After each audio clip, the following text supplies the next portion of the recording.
welcome back to Mayday. We are back, we are live, and we are excited. How's everybody doing today? It's great to see you. I hope you're all having a wonderful day. Sorry, it's been a while since we've been back, but we had a lot of things to do to get ready for today, which is opening day. Fireworks aren't working, but maybe next time. Maybe, just maybe next time. So today, I have a lot of fun stuff to talk about. Mostly, though, it's going to be my predictions for the season coming up, though we do have a game coming up between the Giants and the Yankees. I believe it's at 4 Pacific, 7 p.m. Eastern. I'm very excited to check that out myself. But first, I don't know why that keeps happening.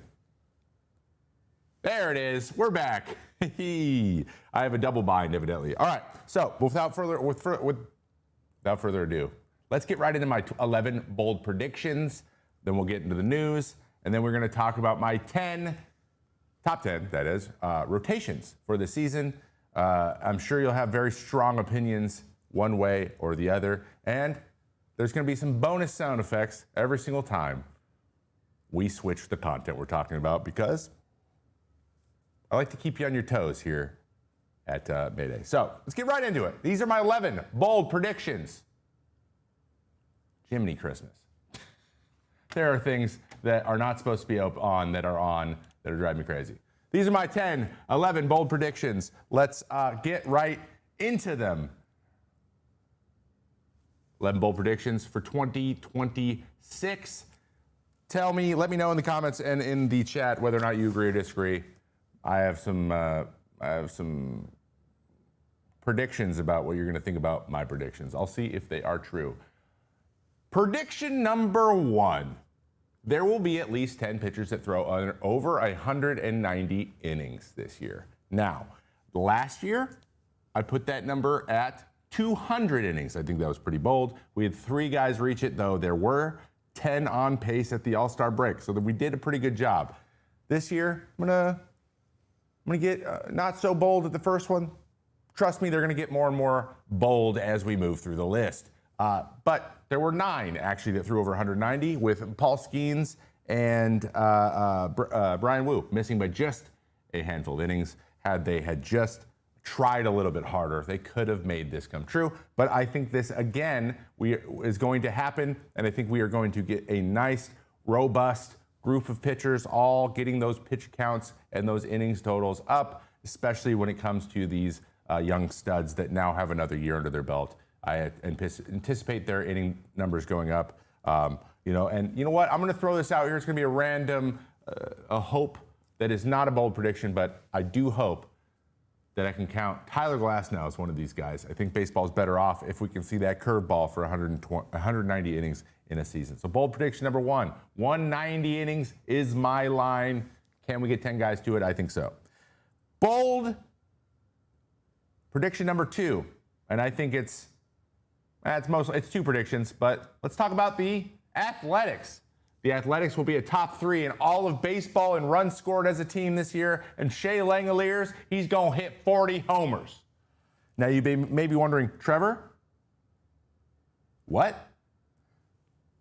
Stay with me here. In spring training, those Athletics were the second highest scoring team. They tied in second. I believe they were behind only the Yankees. And that is both leagues, Grapefruit and Cactus League. They had some guys go absolutely off, including Leo DeVries, Max Muncy. Also, this gentleman, Shea Langoliers, hit 7 spring training home runs, good for a 1,400 OPS. He is ready to go. He is dialed in, and he has increased his home run total year over year, 18, 19, 29, 31. And Sutter Health Park is notorious for giving up the homers, especially late in the summer. I think he's going to continue the trend. I think he's the next catcher that becomes one of the big bats in the league, though last year, 31 homers, 72 RBIs, and hit 277. That's a pretty dang good year. But my guy Shea Bangaliers, as we call him in the clubhouse, he is poised to make another step forward. And then you add to this lineup, we got the reigning AL Rookie of the Year, Nick Kurtz. We got Jacob Wilson, who just doesn't strike out. We got Lawrence Butler, who is due to explode again. We have Brett Rooker, who quietly puts together a phenomenal year every single year. And then we got Shea Bangaliers and the rest of the crew. Like, Leo DeVries comes up, he raked in spring. We'll see what he can do. There's just thump all over the place. They're in a park that is good for hitting. And they're a year old. It's just, we're getting a classic A's team where we get this core.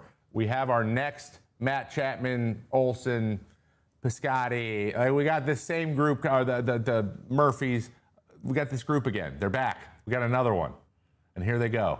So good to see. I love those guys, and I think they're gonna put up. Now it's gonna. Does the pitching hold up? If they do this, and they don't make the playoffs, their pitching's pretty rough. So you extrapolate on that bold prediction all you want.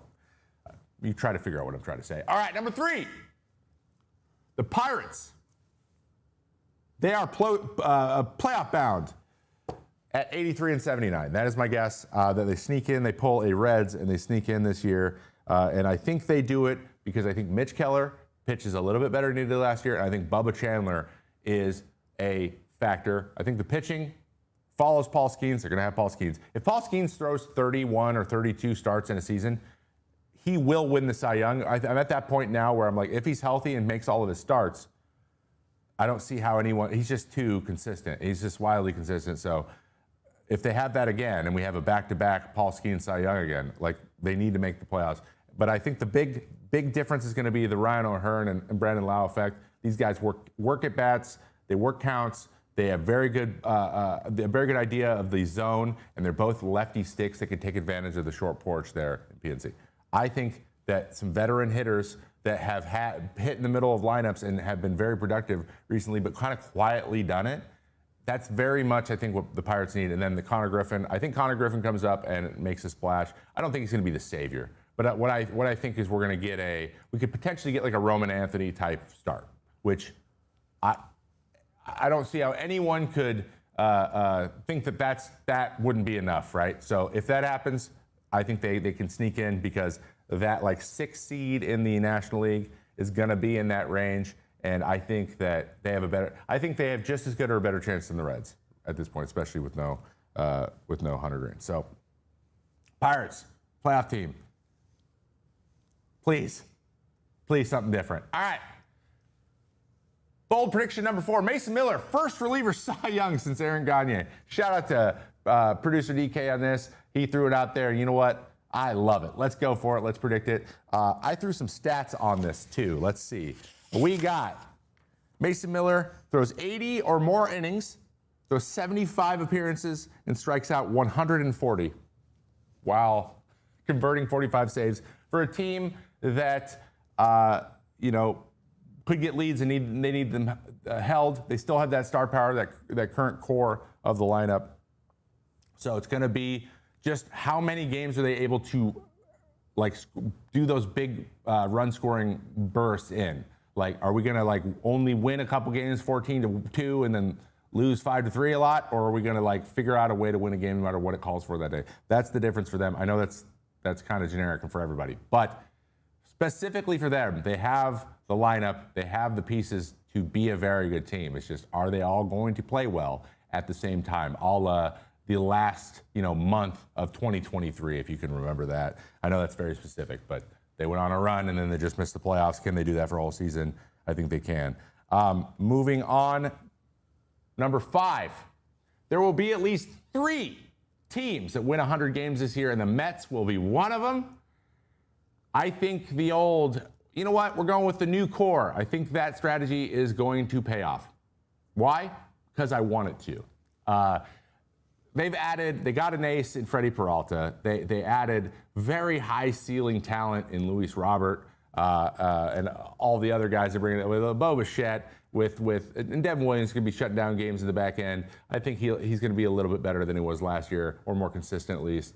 I think their defense got a little bit better. They still have Francisco Lindor, and I think Juan Soto is going to be up there for the MVP once again. But again, on paper, great team. It's just about clicking. I mean, in 2022, we were not expected to win 100 games, and we did. So it's possible. I was there for one.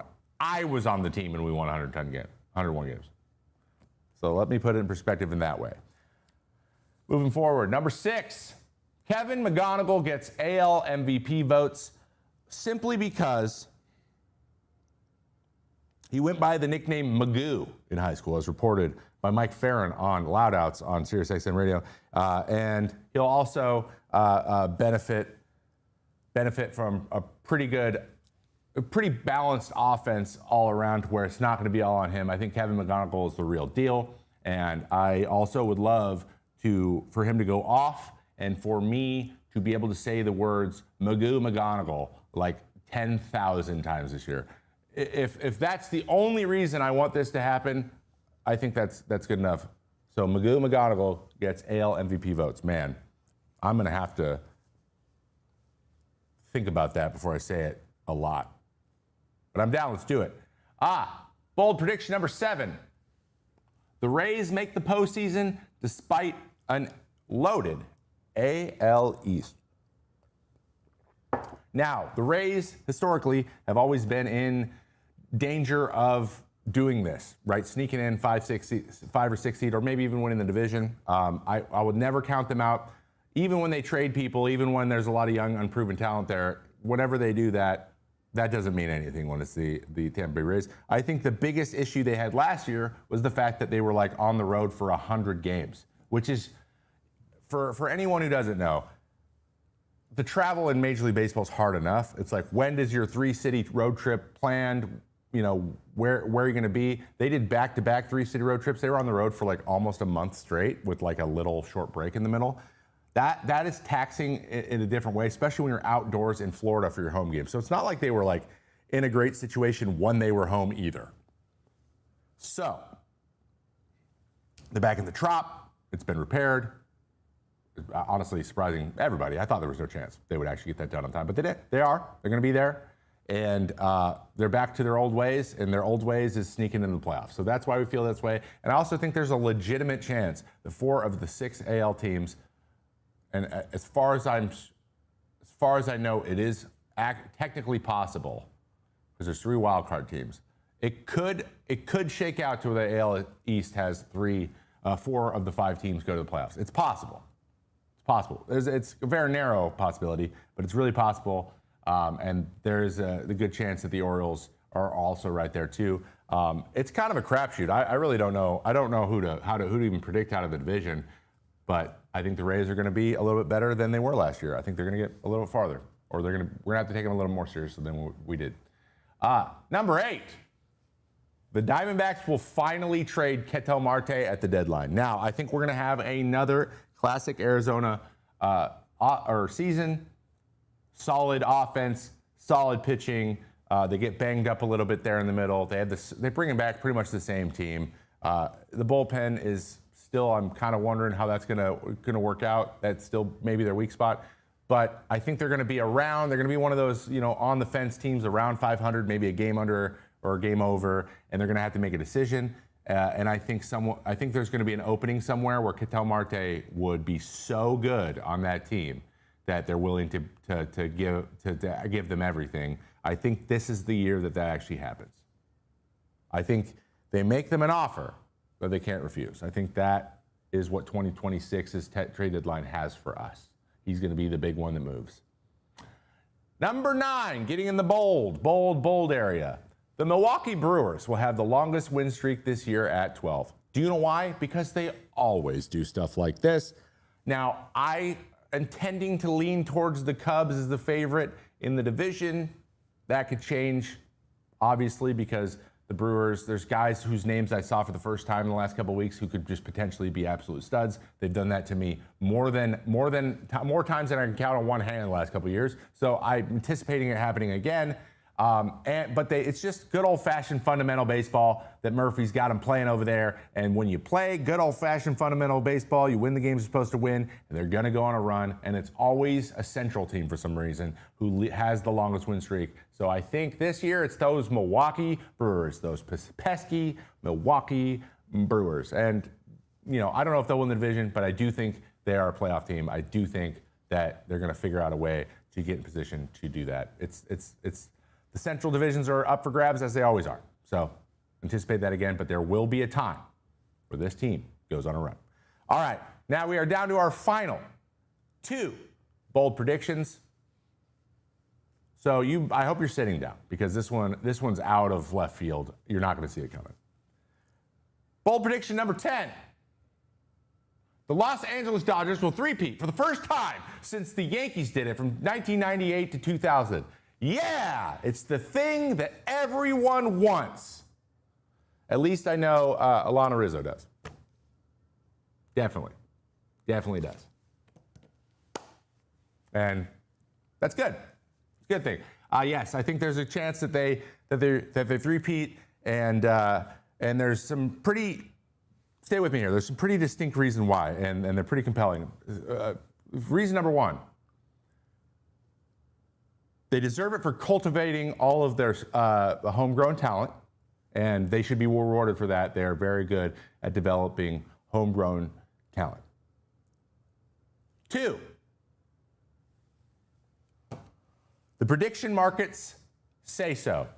What do you think I mean? If you didn't know, Major League Baseball embraces sports betting with deal with prediction platform Polymarket. And on Polymarket, we have the Los Angeles Dodgers at 28%. So I just work here. That's what they're saying it. So we got to go with that. And then also, Shohei Ohtani.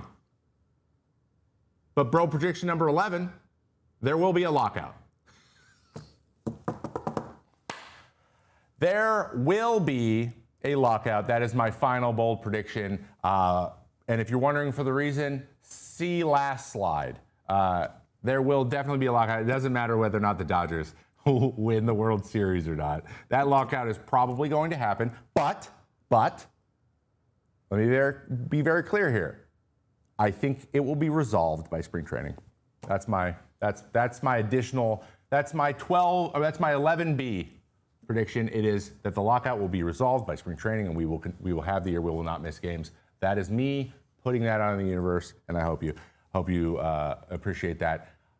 These are my bold predictions for the 2026 season. Let me know what you think. There's chats and there is comments. I'm sure everyone will be very measured, and no one will be too critical. Okay, let's move forward. But before we move on to the news, we have a word from the boys. Hey, it might time that heart if you're throwing and be like, I love you, but you cost too much. Yeah, I'm not paying this much anymore. That's it. I mean, why would I go more than $15 a month? Mint Mobile can give that to me, and I get all the same coverage. Exactly. You don't have to deal with the crazy bogus fees or free perks that actually end up costing more. Mint Mobile plans for premium wireless start at just $15 a month.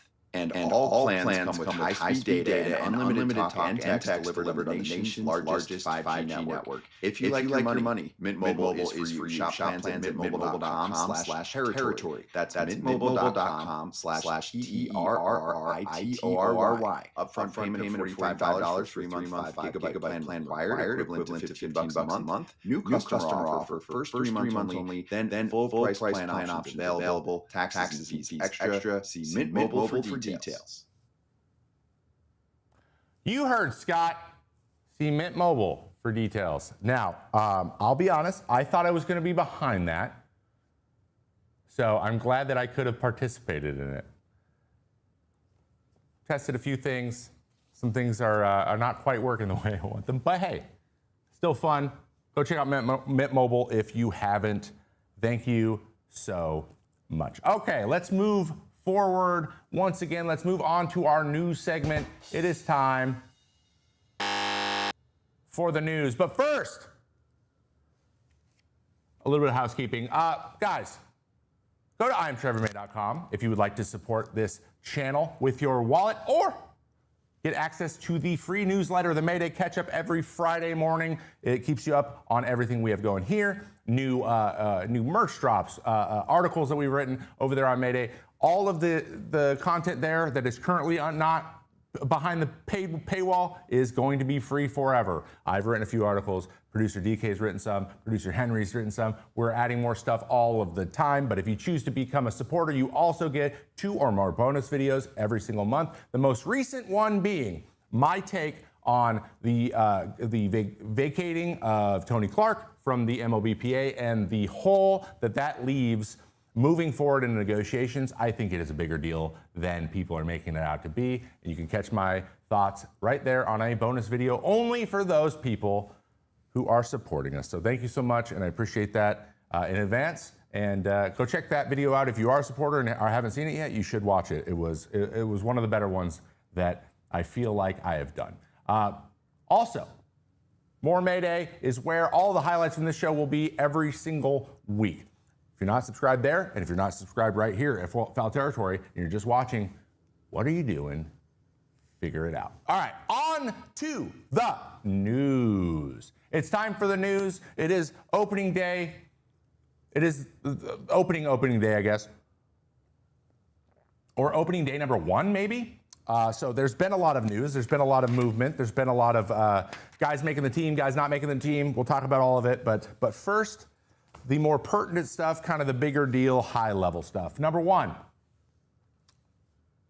Pete Crow Armstrong, PCA, the center fielder for the Chicago Cubs, has signed a 6-year, $115 million extension, or I guess deal. It wasn't an extension. He wasn't really technically on a long-term contract, and it was reported by ESPN's Jeff Passan. The deal begins in 2027, next year, and in a rarity does not include a club option.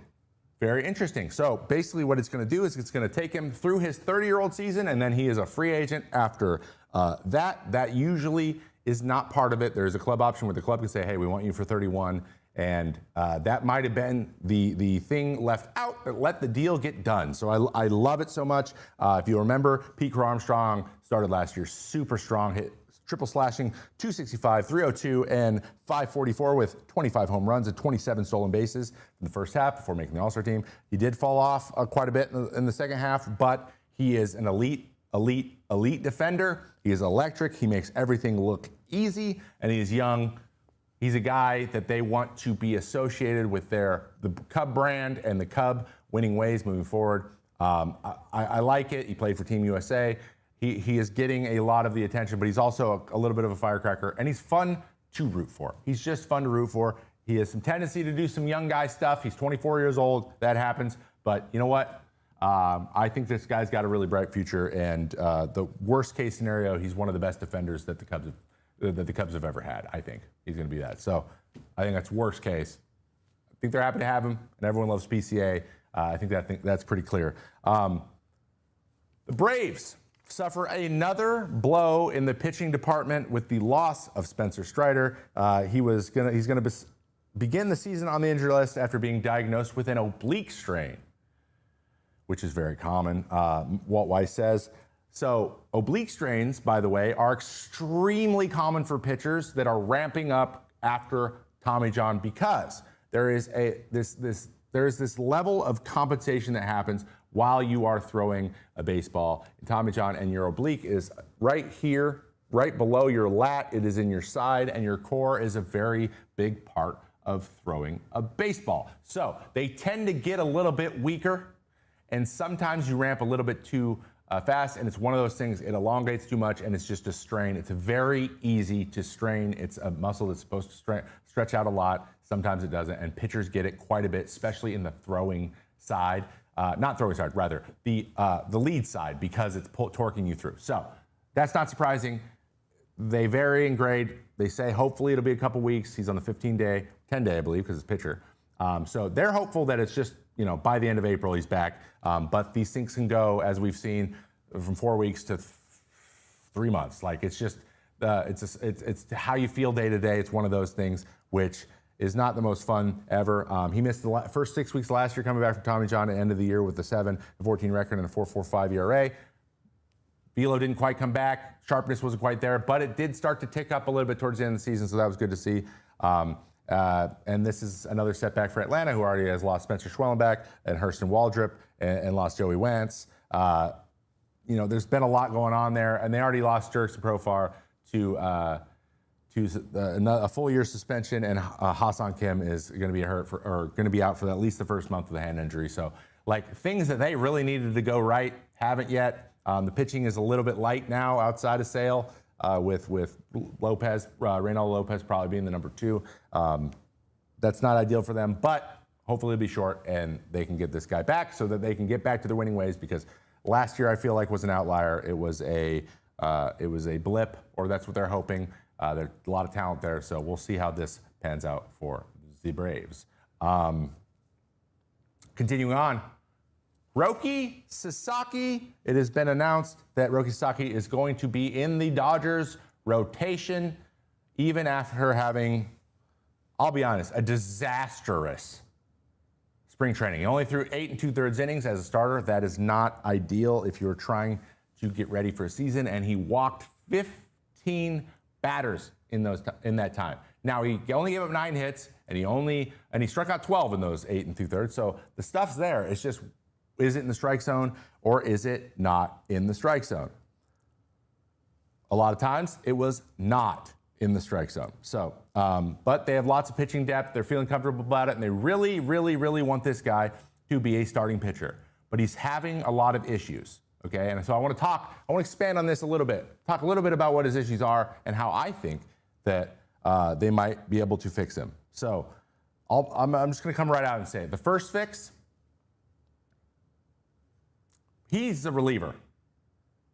He could be an absolute elite reliever. Now, let me explain. Okay, so this is his last start. I know these numbers are a little small, so I will read some of them to you. But basically, what you can see here is misfire is how much he misses the zone, and brink is where his average pitch is. If these are all negative numbers, that means on average, those pitches are outside of the strike zone. He walked 6 guys in 2 innings, only 1 behind my personal record. That is a terrible feeling. But the reason that he is struggling so much is because, 1, he doesn't command any pitch well, none. Like in the regular season, he commanded his fastball pretty well, but all the other pitches still didn't command them very well last year, even as a reliever. Like, he's just not commanding any pitch well. He's just not able to say, I need this for a strike, and to throw it for a strike. That is step 1 to being a big league starter.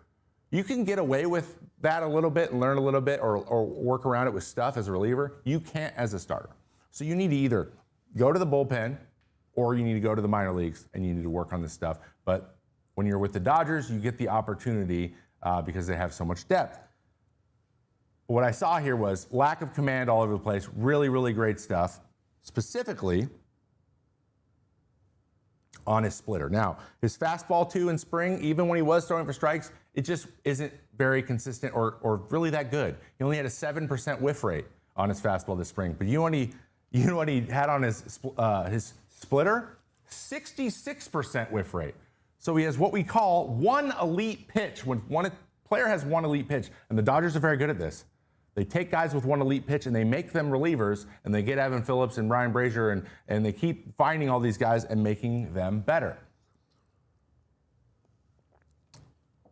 So he has one elite pitch, but again, it's hard. He doesn't command it, but it's also a really hard pitch to command. So I have another thing that I'm going to beseech everyone in the public to start doing. This is the movement profile on his splitter. Roki Sasaki throws a forkball, okay? The difference is where the pressure is on the fingers. Forkballs, sometimes, splitters have slow backspin. Forkballs sometimes spin forward. They sometimes spin sideways. They're more akin, they're moving more towards a knuckleball than they are a changeup. He throws a forkball. And the reason I know this is because of this discrepancy right here. This is horizontal movement. That's the middle of that would be a 0-0. Usually you want all your pitches to be clustered in like a small little area here so it's a consistent moving pitch. You can command it better when you know it's gonna move. This is crazy. So the lowest, his highest drop splitter was -12. The lowest was +2. That's a 14-inch difference in the same pitch vertically. Horizontally, there's a 15.6% pitch difference. And that means sometimes it's going this way, sometimes it's going that way. It's the same pitch, but it's all over the place. Now, that's really good if people are swinging at it. Sometimes it's moving arm side, sometimes it's going glove side, and it's like high 80s, and you're like, what is going on? That is what you can take advantage of. This is a good thing if he's a reliever. It's a bad thing as a starter because this means he can't throw it in the strike zone very much, which is what we've seen. His splitter was missing on average by 10 inches the other day. He wasn't getting the chase like Glasnow was with his curveball because Glasnow's curveball was moving consistently. Then you look at his fastball, that's also way too much movement here. The red dots appear. But when you're a reliever, you don't need your fastball to be like a super efficient high ride one or a super crazy sinker. You just got to throw really hard, which he does. He was averaging 97 on his fastball the other day.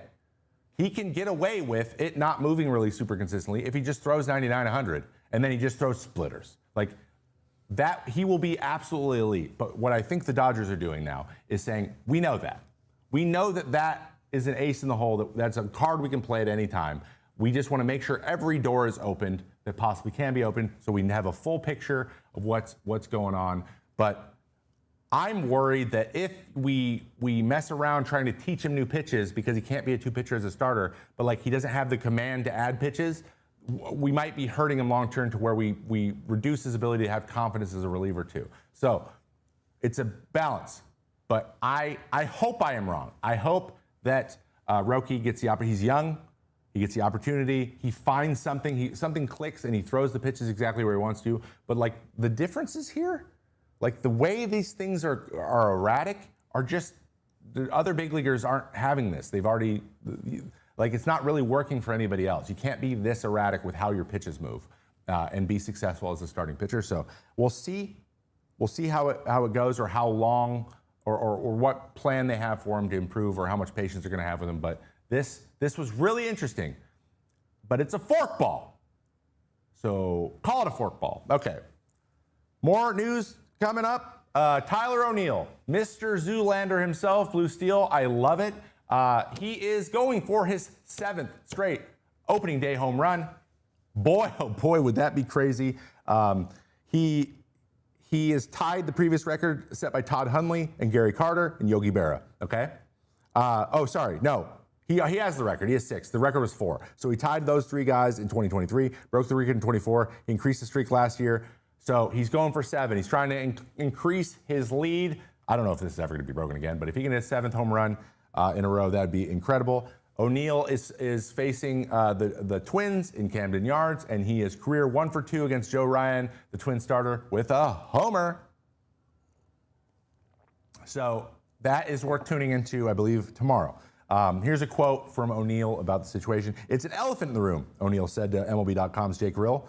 "Pressure's off, obviously. Don't really have to prove anything in that regard, because I got it. But yeah, it's on my mind. It'd be great to push it to 7. Yeah, of course, it would be. But if I get the opportunity to do that, great. If not, no big deal."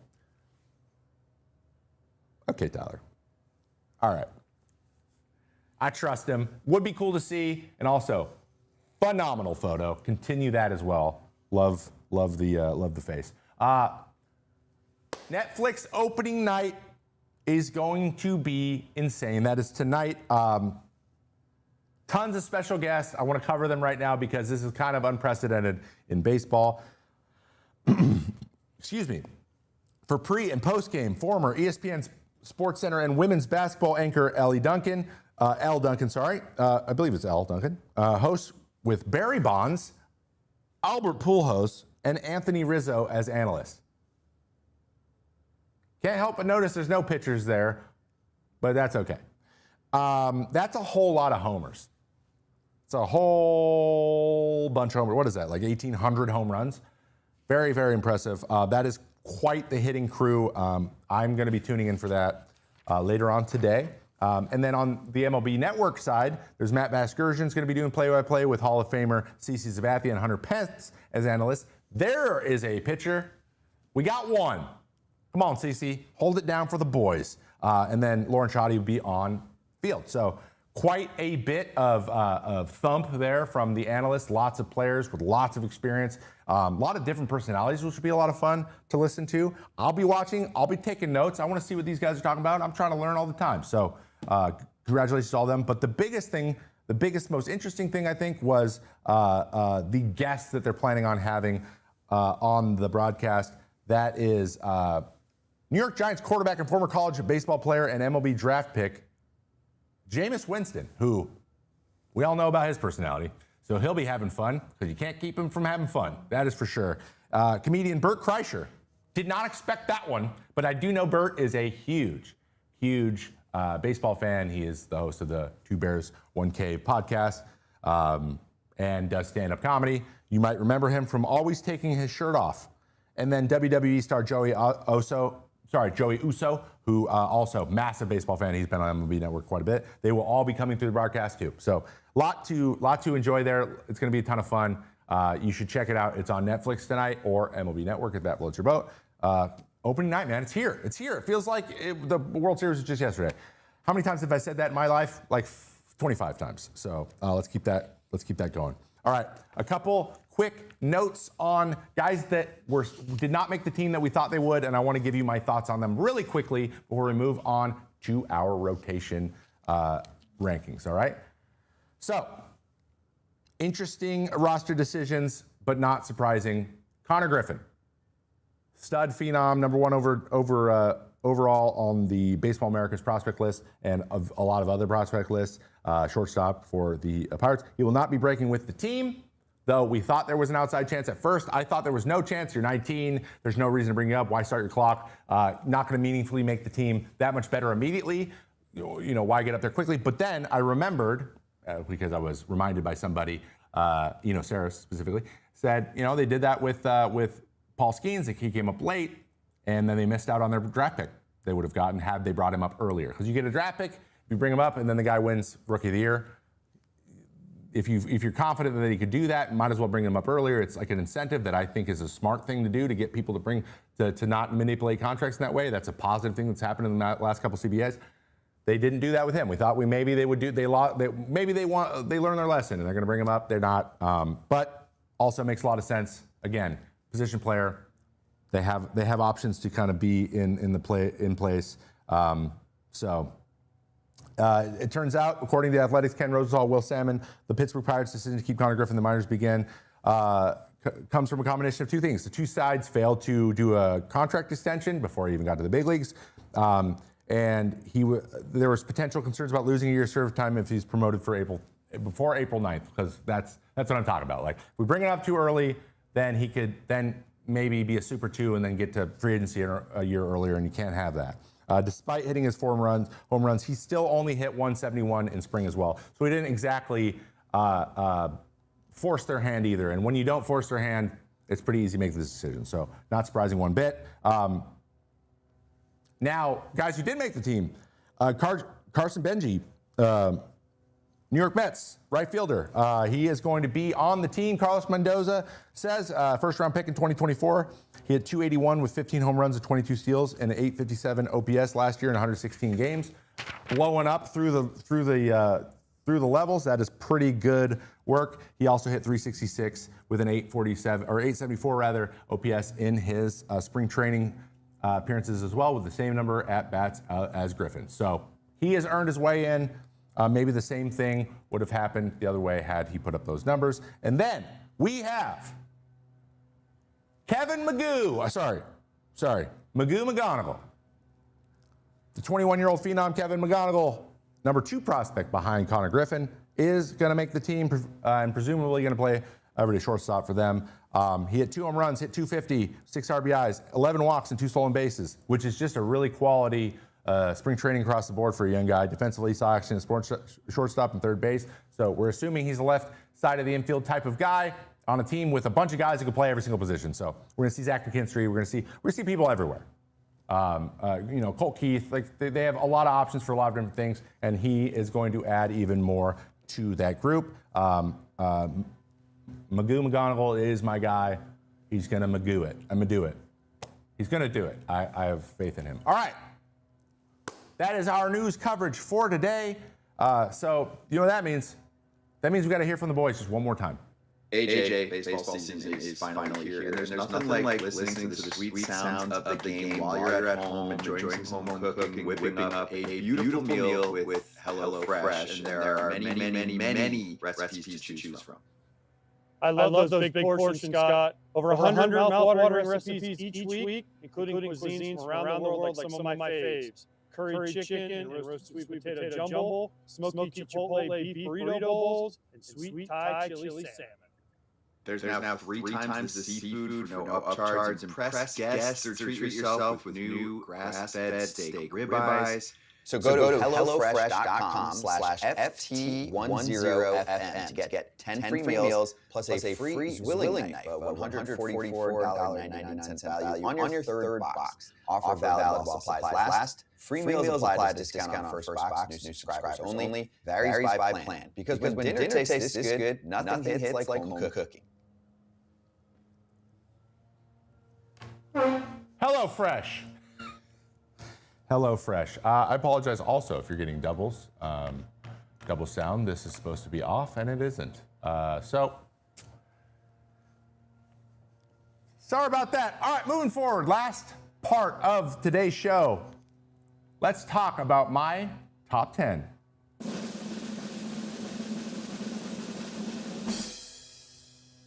That is not what was supposed to happen there. What is going on? My top 10 rotations. Jeez, sorry. I ran through this already, and then I forgot a bunch of stuff. So we'll get better. All right, my top 10 rotations for 2025. Let me rank them for you. You're gonna love this. We are actually going to be doing the top 15, but the first 5 are in no particular order. Let me start by saying this. Remember, when we do our rotation rankings here on Mayday, we take 3 major things into account. One is the playoff 3, the 3 guys who are going to anchor the rotation in the playoffs.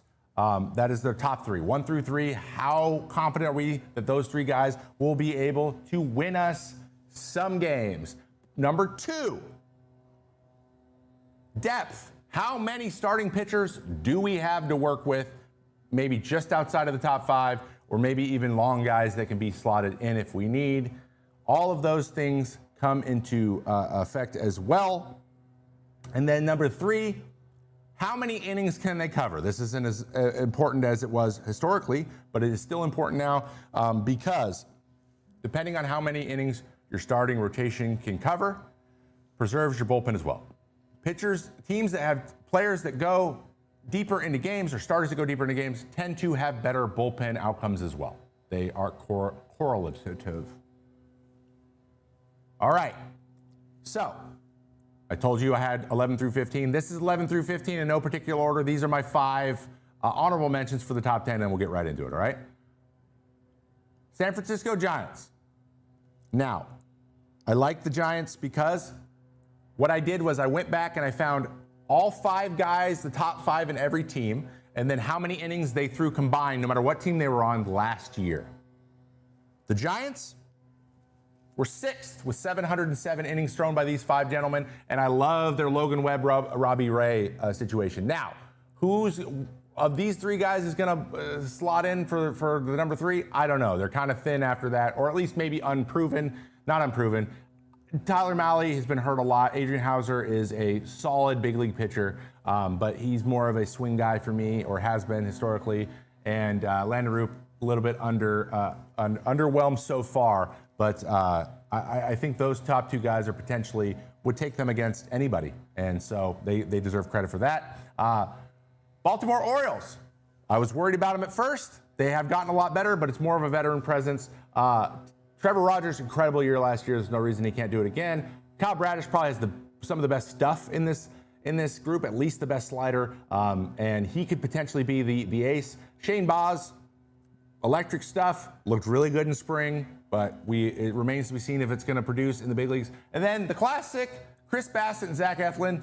the dip, dive, and dodge them, throw the kitchen sink at them guys. Probably the two most throw kitchen sink at them guys in the league. The old guard is going to go out there and eat some innings too, but they are quality. They win games and they eat innings, all of which they're going to need. Though the Orioles ranked 21st last year amongst these five. Bassett was moved to the bullpen towards the end of the year last year. Bradish didn't throw a lot, so they need innings. None of these, I wouldn't line any of these guys up to throw 200 innings, but maybe they do. I do think they are in a better position than they were, even though star power might be missing a little bit. Cleveland Guardians, as always, I think Tanner Bybee is going to take a step forward. Gavin Williams is going to be probably their ace. I like him a lot. Slade Ciccone, he has been very, very effective. The Guardians tend to get the best out of their pitchers. There's no difference here. And Joey Cantillo and Parker Messick have also shown flashes of being really good as well. They're young. Maybe no true ace outside of Gavin Williams. I believe he's going to be their ace moving forward. But after that, we don't really know what else there is. But you can't leave the Guardians off the top 15 list. That's just not plausible. Then I got the Pittsburgh Pirates. I love the depth. I love having Jose Urquidy waiting here in the wings. But just in terms of ceiling, man, he's one of the two best pitchers on the planet. Mitch Keller has potential to be more of like a Joe Ryan-y type. I definitely think that's in there. If he just needs to click a little bit more. Every year, I'm a huge Mitch Keller fan. I'm going to do it again. Bubba Chandler is electric. Jared Jones is somewhere too. He's electric. Braxton Ashcraft is electric. And I think Carmen Leditsky does not get enough love either. I think all of these guys have the potential that if they go on a run to be really dangerous. It's just going to be really interesting to see if he is mother duck, how do these ducks slot in and how much do they grow up this year? That's it. That's all I'm looking for. But in terms of like ceiling, man, you could be like 100 every night. And that could be really daunting for other teams if they get the confidence and they're ready to go. So I like the Pirates. And then let me throw these guys out there too. Can't count the Arizona Diamondbacks. Zach backs out. We got Merrill Kelly. He's back. Zach Gallen's back. Ryan Nelson's back. Eduardo Rodriguez back. Brandon Pfaadt back. Same 5 guys. All ready to go. Michael Soroka's there just in case. Corbin Burns got to be somewhere. Somewhere he's circling. He's circling somewhere. So innings eaters. These guys eat innings. These 5 led the league of everybody. They were first in innings. That's what I'm giving them the credit for. They're going to eat innings. And the question marks around their bullpen, much easier to kind of swallow when your starters eat innings. So I expect a better year from Zach Gallen. He looked much better after August last year. They're going to be a quality starting rotation, though it is exactly the same. So that's the one knock. All right, let's get into the top 10. That number 10. Number 10 on my list, I have the Chicago Cubs with the addition of Edward Cabrera. I love that. Cade Horton is listed as the one here. He probably isn't the one, but Matt Boyd's probably going to be opening day starter. Edward Cabrera probably has the best stuff, and the other 4 in Imanaga, in Jamison Taillon. Cade Horton potentially could be the front line guy if he keeps taking a step forward. He ended really, really strong last year after getting hurt. There's some electricity in here, and then there's a lot of quality big league pitching, and they have a lot of depth too. They got 3 additional guys. Also on my list, there was 2 other ones too. They're 10 guys deep. We're rocking. We got Javier Assad. We got Colin Ray. We got Ben Brown. We also have Jordan Wicks on here being thrown around as well. So there's a lot of depth here. A lot of guys who can step in and get the job done. I like that. Though maybe the peak, maybe the front guy, maybe the playoff 3 aren't quite there yet for me. And that's the only reason. But they were 5th in innings if we count last year as well. They were 5th with 707 innings, another strong showing. So I'm probably underselling these guys. They probably should be ranked a little bit higher. All right, number 9. The Toronto Blue Jays, anchored by Dylan Cease, Kevin Gausman, and Shane Bieber. And then we have Max Scherzer and Cody Ponce behind them.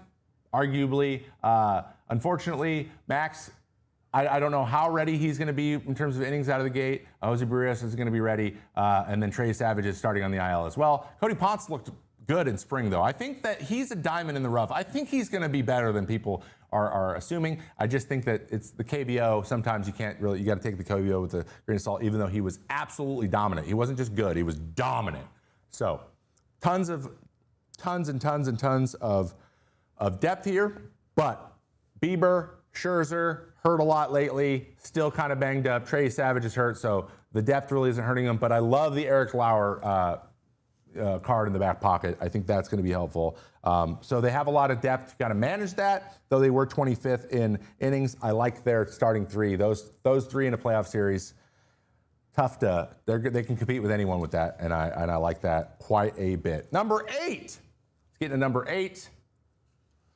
Your New York Mets. Give me Freddie Peralta, Nolan McLean, Clay Holmes, David Peterson, and Kodai Senga. That's 5 quality pitchers with like the Jonah Tongs waiting in the wings. A lot of the young guys in AA and AAA. They have a glut of really high quality pitching,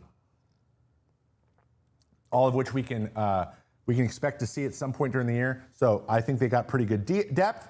I love the addition of Freddie Peralta as a true ace. Kodai Senga can be an ace any given day. David Peterson was one of the most consistent guys last year. He's the number 4. Clay Holmes, solid year, a year older, another year under his belt as a starter. Looked great in the World Baseball Classic. And Nolan McLean didn't look as good in the WBC, but we can expect that his elite pitchability, his elite movement profiles are going to make him okay. Do I think Nolan McLean maybe regresses a little bit? Probably. But I think overall they're a much better staff than they were before. So I like this. And they were 8th in innings pitched last year, even with all of the performance woes. So, number 7. Yes, number 7. Now, these got really hard. From 7 on, it got dicey. And I need you to stay with me as we go through these. Number 7, Max Fried, Cam Schlittler, Will Warren, Ryan Weathers, and Luis Gil. Gosh, dang, I thought I almost did it. But as always, Garrett Cole and Carlos Rodon. It was reported that Garrett Cole is going to start on the 15-day IL, not the 60. That is a big deal. So he's going to be back sooner rather than later. The true ace. He is probably the number 3 behind Fried. So let's just say 1 and 3 could get slotted in at any given time, throwing Cam Schlittler at 4, and I would say that would probably put Ryan Weathers, if he's healthy. I mean, how do you make the decision? I don't know. Maybe do we put Weathers in the pen? That's a good problem to have. There's depth here. I like it a whole lot. You can't count them out. And the only reason they're at 7 right now is just because those 2 guys aren't ready right now. That's it. If they were ready, they would be probably a top 3 or 4, probably. So I like it. Max Fried will be starting against Logan Webb tonight or in just a few hours. So looking forward to that. I think there's a lot here. Though they were 23rd in innings last year, that should be just because of injuries, and that's what we have again this year. But I think the sleeper, I think the guy who potentially could be the X factor is Ryan Weathers. When he is healthy, he is filthy, disgusting. And he currently is healthy. So I think that could be a guy who greatly overperforms. And then Heel, again, he was absolutely electric in his rookie year. He was banged up last year. We'll see how this progresses into next. Number 6. Number 6 on my list, the Philadelphia Phillies. Christopher Sanchez, Jesus Luzardo, and Aaron Nola, with Zach Wheeler coming back soon from his TOS surgery. Now, there's some question marks there. We'll see how he progresses. But in a video I just released about spring training, he is one of the worst spring training performers there is, so I'm going to take it with a grain of salt. He really struggles in spring every year. It's just not something he does well. He doesn't get his velo up till mid-April anyways, so I'm anticipating that also being a factor. Taijuan Walker's in there in 4th, and then Andy Painter. Finally, we're going to see some Andrew Painter in the big leagues, we think. And I want to see what he's got as well. I think Nola's going to have a bounce back here. I think Jesus Luzardo has fixed his tip, and he is going to sweeper people to death. Zach Wheeler comes back. He is one of the best pitchers in the league again, and Christopher Sanchez is a top 3 for the Cy Young this year. That's why I think this is a good rotation, though maybe a little bit thinner in the depth, which is the one bugaboo I had. They are 14th in innings from last year, and they're about 6 pitchers deep at the moment. I know there's some guys I'm missing on the fringes, but I mean, where's the line, you know? All right, number 5, the Texas Rangers, Nathan Eovaldi, Jacob deGrom, and Mackenzie Gore. They are 5th because they added Mackenzie Gore. I think if you put Mackenzie Gore at the 3, he is even better than he was with the Nationals. Though he fell off a little bit at the end of last year. In their defense, the whole team fell off. It was not a great situation. Maybe this will be a little bit better between these two old men who are somehow the two most athletic people on the planet, and at 37, 38 years old, they look like they're 20. And then we add Jack Leiter and Kumar Rocker to that. Jack Leiter, again, another step. Yeah, guy throws 100. That's 5 really good pitchers, though the depth is a little lighter. They were 7th in innings last year, but I think they're the real deal. This is gonna, if the Rangers make it back to the playoffs, this is gonna be the big reason why. All right, number 4 on my list, the Boston Red Sox. Garrett Crochet, Ranger Suarez, and Sonny Gray as the playoff 3. Brian Bayo, Yohan Oviedo, even though I believe instead of Oviedo it is Connolly Early, who is over here. I made these a day or two ago. It's been announced the other way. But a lot of depth here. Cuddy Crawford's over there. We got Peyton Tolley. We got a lot of arms, a lot of electricity here. And in the brief there's just a lot of depth. That's high quality. Sonny Gray has been very good for the last couple of years. Ranger Suarez just got a big payday. And Garrett Crochet is top 3 pitchers. They got a bona fide ace, qualified veteran, a really quality veteran, a innings eater in Ranger Suarez, and then it doesn't fall off much from there. I love it. Red Sox are in a good position to make a run, health permitting. So I like the Red Sox a lot, and they were also 3rd. All 5 of those guys up there, 3rd in the league last year in innings. Now, let's get into the top 3. At number 3, I'm coming in with the Detroit Tigers. Tarek Skubal, best pitcher on the planet. Framber Valdez, 31 starts year after year after year after year. Jack Flaherty, innings. Casey Mize took a huge step last year. I think he's going to take another step forward, or at least maintain. I believe, was he an All-Star? He was either an All-Star, very close. Casey Mize, I like Casey Mize and the things he's changed. He's looking like an established big leaguer once again. And then we have Justin Verlander, who was electric in the playoffs. And they got him back, baby. He's the 5. I love it. He finished the year really well. But Drew Anderson looks like he is their depth guy. There's not a lot of depth after that. That's okay. But they were 2nd in innings last year at 800. Oh, actually, I believe they were 1st. No. They were 2nd in innings with 849 innings last year amongst those 5 guys. Framber Valdez and Tarek Skubal combined. That's 200 or more. Around 200 innings from 2 different guys on your rotation. That makes being in the bullpen much easier. So I like this a whole lot. The Tigers are a force. Number 2, who's it going to be? Number 2, I have the Los Angeles Dodgers. Now, lots of depth, 8 pitchers deep. They have Yoshinobu Yamamoto, World Series MVP to you. Tyler Glasnow, who was electric in spring. We have Shohei Ohtani and Blake Snell when he is healthy, though he is going to start on the IL. Like, if all of them are healthy, I mean, what are we talking about here? Like, they are just really, really, really scary. But they have the additional Justin Robleski, who's got more experience now. We got Gavin Stone, River Ryan coming back. Like, there's a lot of value there. And Roki Sasaki, who's way over there, who I believe will be a reliever. But again, they have flexibility here, so tons of flexibility, and their playoff 3 probably just as good or better than everybody else. So that's going to give them a huge bump, even though they only threw 420 total innings combined, and nice, and good for 27th last year. So they're going to take a knock there, but I mean, you can't not, right? But they're not first because this team is first. First place in my best rotation going in 2026 is the Seattle Mariners. Why? Innings last year, they were 4th with 714 combined amongst those 5 guys, even with more injuries than they've had in years. If you remember, 2024, they only had 6 starting pitchers start a game for them that year. That is insane. I won't anticipate that happening again. But even with their banged up year, they were still 4th in innings. They're 7 pitchers deep. They got Emerson Hancock waiting. They got Bryce Miller in the 5 spot. We got George Kirby, Brian Wu, Logan Gilbert. Again, take those 3 against anybody. I might switch Luis Castillo right now. I'd throw Kirby in the 4, looking for a little bit more elite decision making from him this year. But I think George Kirby is like this far away from being a Cy Young candidate. and he's your 4, you can't really beat it. They have their crew again. They're all back again. They all have babies now. It's just a good time. It's just a good time. But Brian Wu in spring has been like Bob Ross level painter. His command has been incredible. He looks like he's going to be the same guy again, the most rock steady guy. And then you have Logan Gilbert and George Kirby and Luis Castillo and Bryce Miller who take over games, punch everybody out. I love it. I can't wait to see the season pan out.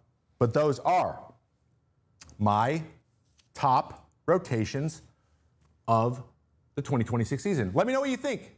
Comments, chat, wherever it is. I want to see what you have to say. I did a lot of research for this. I worked really hard. So if you could be nice, that'd be nice. Thank you so much. And that is going to complete the show for the day. That's supposed to turn that off. It did. This double bind thing is actually funnier than I thought it would be. We're going to get out of here. That concludes today's Mayday. It is opening day. Enjoy watching the Giants take on the Yankees at home. I have a page here that I need to read off of before we get out of here. There it is. It's going to be a great season. I hope you guys are all excited like I am. I'm going to sit, I'm going to watch it, I'm going to enjoy this. First real season with my son who actually can understand what's going on, and I'm going to enjoy the crap out of it, but I hope you do as well. I would just want to thank everyone who made this show possible. We have producers, DK and Henry. We have editors, David Foley, Aaron Diamant, Emily Sharbaugh, and Ethan Jones. He is actually here in the office today. And as always, don't forget just to slow down, have a drink of water, and watch your baseball. And I'll see you on Friday for the Friday edition of Mayday over at Trevor May Baseball, my channel. Before you get out of here, make sure you subscribe to the channel. And I will see you very, very soon to talk more about what these first couple days of the season are like. Have a good one. Goodbye.